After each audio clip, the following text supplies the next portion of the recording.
এবার পুরস্কার বিতরণীর পালা। প্রথম পুরস্কার রিসাইটেশন রাউন্ডের জন্য। যে আজকে সবথেকে ভালো কবিতা বলে সবার মন জয় করে নিয়েছে এবং আজকে প্রথম হয়েছে রিসাইটেশন রাউন্ডে, সে হলো প্রমিত।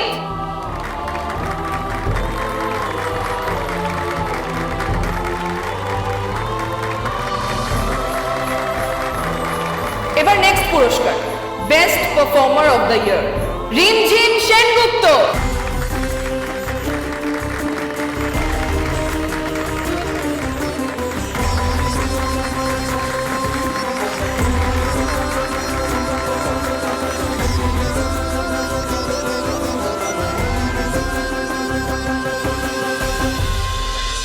Thank you.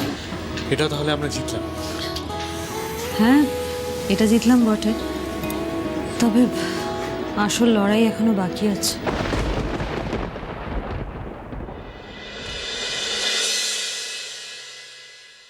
এই কি রে বনি, কি রে? হ্যাঁ, এই তোর ফেরার সময় হলো, এই ফেরার সময় হলো, আজকেও তোর ডিউটি যেতেই হলো। সত্যি বনি, বিয়ের পিড়িতে বসতে চললি, এখনো তোর আক্কেল হলো না। এই কাজে বেরোলে সব কিছু তোর মাথা থেকে চলে যায় একেবারে। আচ্ছা মা, আমার কাজটাকে তোমরা গুরুত্বপূর্ণ বলে মনে করো না কেন বলো তো? পুলিশের চাকরিটা কি ছেলে খেলে নাকি? আচ্ছা কি হয়েছে নাকি বনি? তুমি রেগে যাচ্ছ কেন? কি হয়েছে?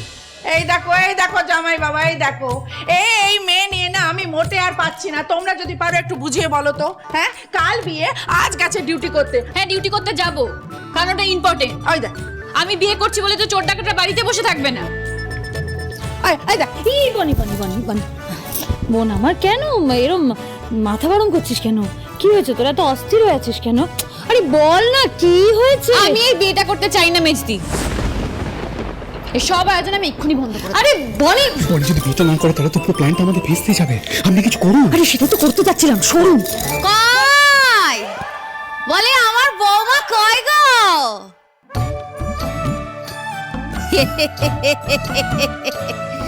কই বলি আমার বৌমা কয়? একবার একটু ডেকে দিন, তাকে আমি একটু দেখি। আপনি? হ্যাঁ, আমি হলাম কি ওই সরলা সুন্দরী, ওই বীরেশচন্দ্রের মা।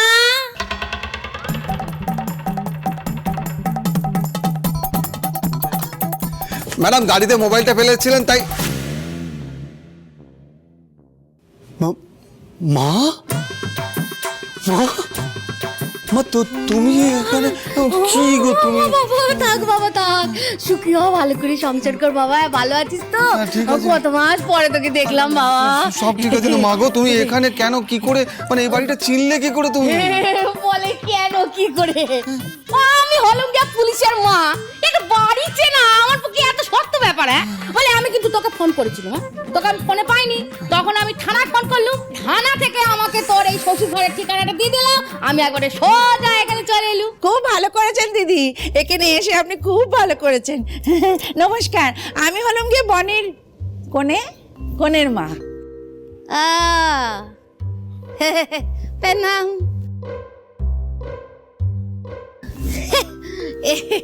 তা বলি, হে বাড়ি ঘর তো দেখছি আপনাদের খুব সুন্দর। বলি অনেক পুরুষ ধরে বাস করছেন বুঝি? হ্যাঁ হ্যাঁ দিদি, এটা আমাদের 7 পুরুষের ভিটে। আমার ভাসুর ঠাকুর পরে এটা একটু বড় সড়ো করে নিয়েছেন। এই তো আমার কি সুন্দর বৌমা গো। হ্যাঁ, একেবারে লক্ষ্মী প্রতিমার মতো দেখতে। না, উনি আমার বৌমা, আমার বউ, মানে বনির দিদি খড়ি। এই দেখো দেখেছো, মাথায় সিঁদুর আছে, হাতে শাঁখা বলা আছে। বয়স হয়েছে তোমার, চোখে একটুখানি কম দেখে আমি খেয়ালই করিনি। ও বাবা, বলছি কি তুমি কিন্তু কিছু মনে করো না। বলি আমার বৌমাকে একবার একটু ডেকে দাও না, আমি একটু দেখি। বলি বৌমাকে একবার একটু না দেখলে, বলি ও বৌমা কোথায় গেলে গো? এখানে কোনো বৌমা টৌমা নেই। হ্যাঁ, নেই? বলে কি রে নেই? হ্যাঁ, বলি এখানে কোনের মা আছে, কোনের দিদি আছে, কোনের জামাই বাবু আছে, আর কোনে নেই আমি বললেই শুনবো? না মা, আছে তো, এই তো তোমার বৌমা, বনি ম্যাডাম।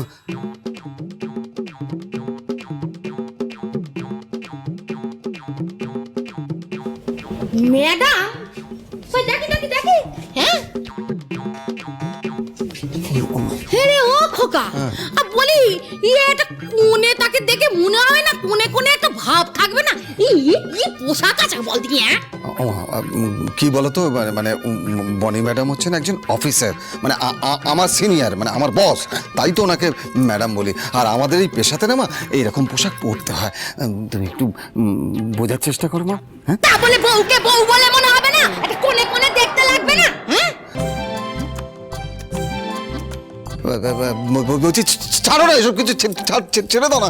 বলছিলাম আপনারা না কিছু মনে করবেন না, আসলে আমার মা তো গ্রামের মানুষ, সব কিছু মানে ঠিক আছে। হ্যাঁ হ্যাঁ।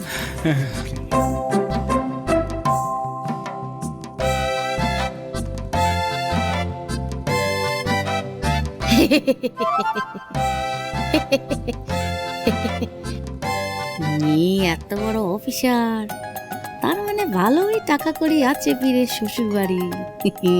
তাছাড়া কলকাতার বুকে এত বড় বাড়ি, একদিন তো এই সবের মালিক আমার ছেলেই হবে। এক বিয়েতে একেবারে সোজা কোটিপতি।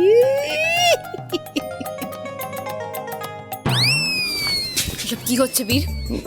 জানি না ম্যাডাম, আমি জানতাম না যে মা এখানে চলে আসবে। বাবু, ভীষণ মুশকিল হয়ে গেল তো। একটা বিপদ সামলাতে না সামলাতে তো আরেকটা বিপদ একেবারে বাড়ি চলে এলো। সেটাই তো দেখছি। মাসিমা, খুব ভালো হয়েছে আপনি এসেছেন। তা এখানে দাঁড়িয়ে কেন? চলুন না ভেতরে গিয়ে বসে কথা হবে। হ্যাঁ দিদি, হ্যাঁ দিদি, আমি বরং আপনার জন্য একটু শরবত বানিয়ে আনি, এত দূর থেকে এসেছেন। দাঁড়াও মা, তার আগে আমার কিছু কথা আছে। আপনি এখানে এসেছেন কেন? বয় যে আমি বললুম, আমার একমাত্র সোনার চাঁদ ছেলের বিয়ে বলে কথা। তো সে কোন বাড়িতে হচ্ছে, কার সঙ্গে হচ্ছে, সেটা খবর টবর নিতে হবে না? আর আমি হলুম যে ছেলের মা, ছেলের বিয়েতে আমি থাকবো না, এটা কখনো হতে পারে? আচ্ছা, কাল তো বিয়ে, হ্যাঁ, তাই সাজগোজ মানে বাড়ি সাজানো গোছানো তো সেরকম ভাবে কিছু দেখতে পাচ্ছি না। হবে দিদি, হবে, সব হবে। হঠাৎ করে বিয়েটা ঠিক হয়েছে কি না?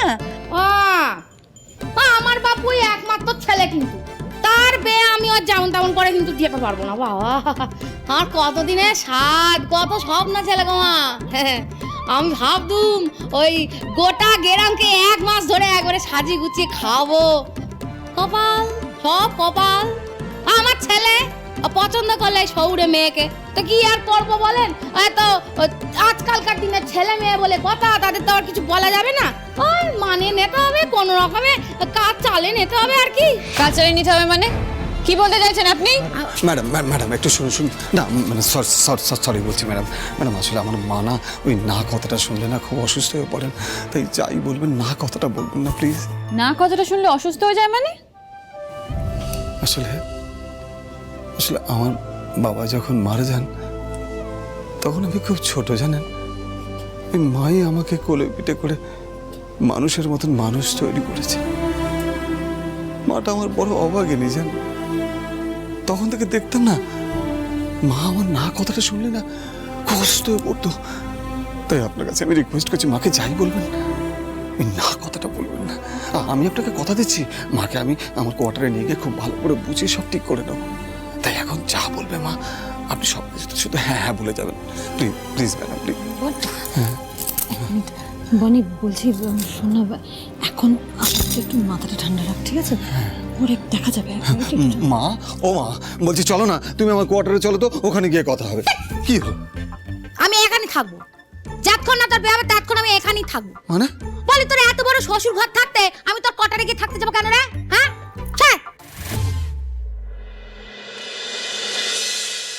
না, এগুলো তোমার। এগুলো তো সব তুই জিতেছিস, আমাকে দিচ্ছিস কেন? আমায় খড়িমাসি বলেছে ভালো জিনিস সবার সঙ্গে ভাগ করে নিতে হয় আর অনেক আনন্দ হয়। এই নাও। Thank you. ওয়েলকাম।